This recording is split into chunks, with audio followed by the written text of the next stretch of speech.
ये जो है हम सियानोबैक्टीरिया स्टडी कर रहे हैं और सियानोबैक्टीरिया के अंदर हम ओसिलाटोरिया को स्टडी करेंगे। ओसिलाटोरिया की अगर हम टेक्सोनोमिक पोजीशन देखें तो इसका जीनस है ओसिलाटोरिया, फैमिली है ओसिलाटोरिएसी, ऑर्डर है ओसिलाटोरियल्स, क्लास है सियानोफाइट्स, डिवीजन है सियानोबैक्टीरिया और किंगडम है बैक्टीरिया। तो इसमें दो चीज़ें ज़्यादा याद रखनी है, एक इसके डिवीजन सियानोबैक्टीरिया और एक किंगडम बैक्टीरिया। ठीक है, तो अब इसकी हम अगर ऑकरेंस देखें कि ओसिलाटोरिया पाया कहाँ जाता है, तो ये ताज़ा पानी में पाया जाता है। ताज़ा पानी फ्रेश वाटर कौन सा होता है जिसमें हाइपोटोनिक इन्वायरमेंट होगा, वाटर की कॉन्सेंट्रेशन साल्ट की कॉन्सेंट्रेशन से बहुत ज़्यादा होगी। और दूसरा डैम्प सॉइल, गीली मिट्टी पे डिशेस, ड्रेन्स और जो पैचेस होंगे मड में, मतलब जो कीचड़ होता है ना उसके ऊपर जो कुछ गड्ढे होते हैं वहाँ पर जो है ओसिलाटोरिया पाया जाता है, ग्रो करता है। और इसके अलावा ये उस वाटर में भी पाया जाता है जिसमें ऑर्गेनिक कंटेंट होगा। ऑर्गेनिक कंटेंट मतलब ऑर्गेनिक कंपाउंड होंगे, मतलब ऑक्सीजन, हाइड्रोजन, नाइट्रोजन के बने हुए कंपाउंड। और जो इंटेंगल्ड मैसेज होंगे, इंटेंगल्ड कहते हैं फंसे हुए, एक दूसरे के अंदर स्टफ धंसे हुए जो मैसेज होंगे ओसिलाटोरिया के फिलामेंट्स के, वो फ्लोट करेंगे फ्रेश वाटर में। मतलब इसके गुच्छे नुमा साख्तें जो है ताज़ा पानी के अंदर तैर रही होंगी। ठीक है, तो इसके ऑकरेंस में हमने क्या देखा कि ये फ्रेश वाटर में पाया जाता है, डैम्प सॉइल पे पाया जाता है, उस वाटर में पाया जाता है जिसमें ऑर्गेनिक कंटेंट होगा और इसके इंटेंगल्ड मैसेज फ्लोट कर रहे होंगे फ्रेश वाटर में। और ये मड के पैचेस पे, मतलब कीचड़ के अंदर जो गड्ढे नुमा स्ट्रक्चर, पिट्स एंड बम्प्स होती हैं, वहाँ पे जो है ये पाया जाता है। इसका स्ट्रक्चर देखें तो ये आप देख सकते हैं, इसका स्ट्रक्चर, ये सारे सेल्स सिमिलर हैं शेप में, ऊपर वाले के अलावा जो कि कन्वेक्स है या फिर डोम लाइक है शेप में। और ये इसकी जो ढक्कन नुमा साफ्त है ऊपर की तरफ, इसे हम क्लिप्ट्रा कह रहे हैं। ये तीनों जो है मॉर्फोलॉजी कहते हैं, उसकी शक्ल देख कैसे है। तो ये अशकाल ओसिलाटोरिया की दी गई है। अब अगर हम देखें कि ओसिलाटोरिया का थैलस, ठीक है, अब ये जो बैक्टीरिया है ना, इसमें भी ना हम मतलब थैलस को स्टडी करेंगे। जिस तरह मैंने अलजी को कहा था कि ये प्लांट लाइक थैलस है, अब ये जो बैक्टीरिया है ये भी हमारे पास प्लांट लाइक जो है बैक्टीरिया है, सियानो बैक्टीरिया है, जिसमें जो है फोटोसिंथेसिस होती है, फोटोसिंथेटिक पिगमेंट्स होते हैं। तो इसका थैलस किस चीज़ से बना हुआ होता है? ये फ्री लिविंग आज़ादाना तैरने वाले ट्राइकोम पर मुश्तमिल होता है और इसका डिस्टिंक्ट फिलामेंटियस टेक्सचर होता है। ट्राइकोम का क्या मतलब है? सियानो बैक्टीरिया के जब बहुत सारे सेल्स जुड़े हुए होते हैं ना एक सीरीज में, तो उससे हम कहते हैं कि ये इसका ट्राइकोम है। और इसका फिलामेंटियस टेक्सचर होगा। टेक्सचर जिस तरह हम कपड़े का नहीं कहते हैं कपड़े की का स्ट्रक्चर कैसे है, इसका स्ट्रक्चर वैसे होगा और वो डिस्टिंक्ट होगा, मतलब नॉर्मल जैसा नहीं होगा, अनयूजुअल होगा। और इसके सारे सेल्स सिमिलर होंगे शेप में, ऊपर वाले के अलावा जो कि कन्वेक्स या फिर डोम लाइक होगा शेप में। ये मैंने अभी इसके स्ट्रक्चर से भी दिखाया कि इसके सारे सेल्स सिमिलर हैं शेप में सिवाय ऊपर वाले के। और इसके जो सेप्टम है वो फ्रंटली विजिबल है, मतलब वो बहुत, फ्रंट कहते हैं मध्य, मतलब वो बहुत कम दिखाई देंगे। और ज़्यादातर जो ये मतलब इसकी सेपरेशन सेल होंगी वो दाने नुमा साख्तों, मतलब ग्रेन्यूल्स की रो, उनकी कितार के ज़रिए से होगी। ठीक है, और इसका जो फिलामेंट है वो एक लंबी कितार पे सेल्स की, सिंगल रो पे सेल्स की मुश्तमिल होगा और उस रो को कवर किया हुआ होगा एक पतली जिलाटिन की शीट में।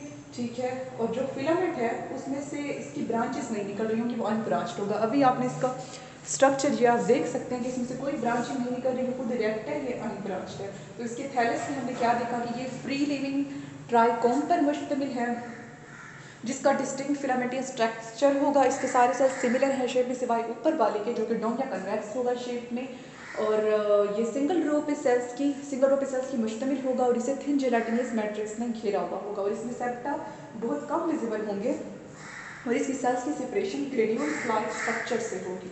अब अगर इसके एक सेल का स्ट्रक्चर देखें तो सेल्स के स्ट्रक्चर में इसके सारे सेल्स सिमिलर हैं शेप में।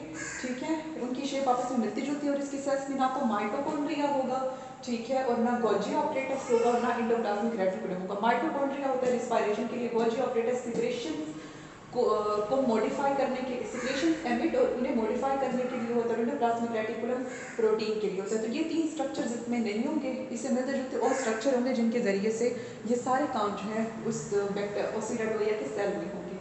इसकी सेल वॉल देखें तो इसकी cell wall well developed cell wall है इसकी, और वो इतनी स्टेबल और हार्ड होती है ना कि उसके गिर्द म्यूसिलेज भी नहीं होता, मतलब कुछ सेल्स के गिर्द म्यूसिलेज होता है उनकी हिफाजत के लिए। लेकिन ओसिलाटोरिया की जो सेल वॉल है वो इतनी वेल डेवलप्ड है, इतनी स्टेबल और हार्ड है कि वो बहुत कम उसके बाद जो है म्यूसिलेज उसकी प्रोटेक्शन के लिए जो है पाया जाएगा। तो यहाँ पे मैंने यही लिखा है कि each cell has well developed cell wall, it is stable and hardly any mucilage external to it. बहुत कम म्यूसिलेज इसके बाहर होगा। अब इसमें पिगमेंट्स अगर हम देखें तो इसके अंदर पिगमेंट रखने वाली जो जगह होती है ना, मतलब पिगमेंट जहाँ पे रहते हैं, पिगमेंट्स का जो हैबिटेट होता है वो प्लास्टिड्स होते हैं। प्लास्टिड्स अब इनके अंदर नहीं होते। अब इनमें पिगमेंट्स जो है सैक लाइक थैलानुमा साख्तों में पाए जाएंगे जिन्हें हम लैमिला कहेंगे। ठीक है, अब वहाँ पे क्या होता था कि थालाकाइड्स मिलकर ग्रेना बनाते थे, लेकिन जहाँ पे लैमिला मिलकर ग्रेना नहीं बनाएंगे। और इनका कलर क्या है, ब्लू कलर के ये होते हैं। किस वजह से, एक पिगमेंट फाइकोएरिथ्रिन की वजह से, सॉरी फाइकोसियानिन की वजह से जो ब्लू होता है कलर में। इसके अलावा भी इसमें पिगमेंट्स होते हैं जिनमें कैरोटीन, फाइकोसियानिन, क्लोरोफिल, ये सब कुछ जो है आ जाता है। लेकिन जो इसमें डोमिनेट करता है फाइकोसियानिन करता है, इसलिए इसका कलर जो है ब्लू होगा और इसमें प्लास्टिड्स नहीं होंगे, उनकी जगह लैमिला होगा। तो इस सारे में हमने क्या देखा, इसका थायलस देखा, इसके सेल का स्ट्रक्चर देखा कि उसमें ये 3 ऑर्गेनेलिज नहीं होंगी, सेल वॉल देखी, ठीक है, कि वेल डेवलप्ड होती है और बहुत कम उसके बाद म्यूसिलेज होगा। फिर उसका पिगमेंट्स देखिए कि इसमें प्लास्टिड्स नहीं है, लैमिला है, और ब्लू कलर इसका होगा फाइकोसियानिन की वजह से। उसके बाद अगर हम इसका न्यूक्लियोप्लाज्म देखें, न्यूक्लियोप्लाज्म जो है इसका, न्यूक्लियोप्लाज्म, अब इसके अंदर ना प्रॉपर न्यूक्लियस नहीं होगा। इसका जो न्यूक्लियर स्टफ होगा, क्रोमोसोमल बॉडीज या फिर जो भी इसका न्यूक्लियर वाला मादा होगा वो सेंट्रल बॉडी के तौर पर होगा और उसके अंदर न्यूक्लियोलस नहीं होगा, और उस रीजन को जो है हम इसके न्यूक्लियोप्लाज्म कहेंगे। अब रिजर्व फूड इसके अंदर देखें तो वो शुगर होगी, ग्लाइकोजन भी होगी और प्रोटीन का बना हुआ सियानोफाइसिन भी होगा। और वैक्यूल्स देखें तो इसके अंदर ट्रू वैक्यूल्स नहीं होंगे, सीरो वैक्यूल्स जो है इसके अंदर पाए जाएंगे। ठीक है, फिर अगर इसकी मूवमेंट देखें तो ये ना पेंडुलम टाइप मूवमेंट करता है। ठीक है, स्लो रिथमिक एक्टिव मूवमेंट होगी, जैसे कि जल की पेंडुलम की होती है। पेंडुलम कैसे मूव करता है कि सेंट्रल एक्सिस के गिर्द वो आगे पीछे जो है मूव कर रहा होता है वाइब्रेशंस के जरिए से। अब इसमें भी यूं ही वाइब्रेशंस होंगी, रिथम्स जैसे क्रिएट होती हैं वैसे इसमें स्लो रिथमिक मूवमेंट होगी जिसे हम एक्टिव मूवमेंट कहेंगे। और हम कहेंगे कि ये जर्किंग पेंडुलम टाइप है, मतलब जर्क कहते हैं अचानक से जो झटका लगता है, मतलब अचानक से पेंडुलम पे कोई फोर्स लगती है और वो सेंट्रल पॉइंट के आगे पीछे मूव करना स्टार्ट कर देता है। इसी तरह की इसमें जो है मूवमेंट होगी। तभी अब जो पेंडुलम वाला हम पढ़ते हैं वो ऑसिलेशंस में पढ़ते हैं ना कि ऑसिलेटरी मूवमेंट हो रही है, इसलिए हम इसकी मूवमेंट को ऑसिलेटरी मूवमेंट कहते हैं। और इसी मूवमेंट की वजह से ही जो है इसका नाम ऑसिलेटोरिया। अब इसकी अगर हम ग्रोथ देखें तो ग्रोथ इसकी कैसी होगी, इंटरसेलरी होगी। इंटरसेलरी डिवीजन से कैसे होगी, मतलब वो दरमियान से कट करेगा और उससे न्यू इंडिविजुअल बनेंगे। और ये जो इसकी डिवीजन होगी ना, वो जो इसका लॉन्गिट्यूडनल एक्सिस है उसके राइट एंगल होगी।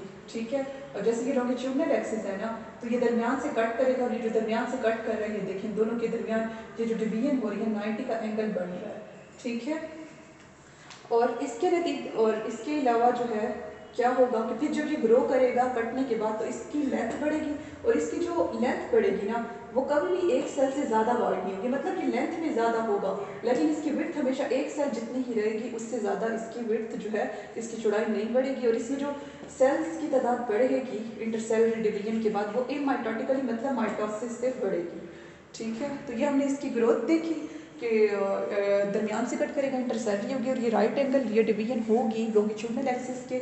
ठीक है, और जो मतलब ग्रोथ होगी और जो इसमें तादाद बढ़ेगी तो वो उसकी चौड़ाई में वो कभी भी एक सेल से ज़्यादा जो है नहीं होगा।